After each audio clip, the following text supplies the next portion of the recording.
Right now, a new day is dawning in the Middle East. Thousands of Palestinians are fleeing the north end of the Gaza Strip, or the area where Israel is expected to begin a ground assault. But just when that will happen is still unclear tonight. As uncertainty grows, there are efforts about to begin to get people out of Gaza. Ken Turtle joins us now with that and the latest developments. Yeah, U.S. Secretary of State Antony Blinken announced today that Egypt agreed to reopen its border crossing with Gaza and that the U.S., Israel, and the UN are working to get aid through and in. Medics in overcrowded Gaza hospitals say thousands of lives hang in the balance with basic supplies running out.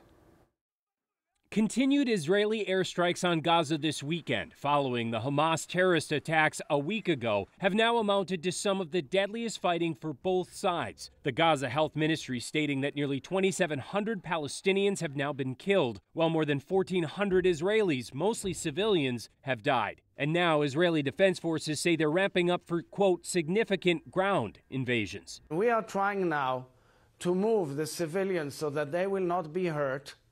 And we want to go in and uproot that infrastructure of terror. The way that Israel does this matters.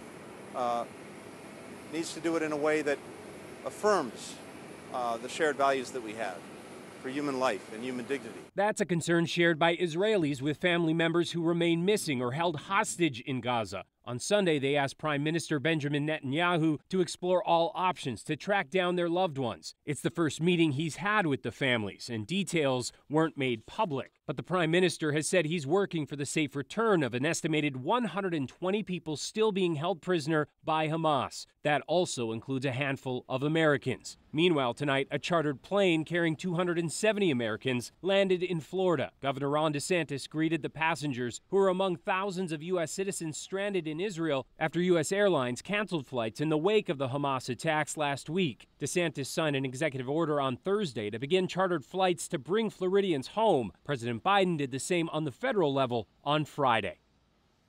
And speaking of President Biden, a senior White House official told the AP today that he is considering a trip to Israel after being invited by Netanyahu, but nothing has been finalized. Morgan?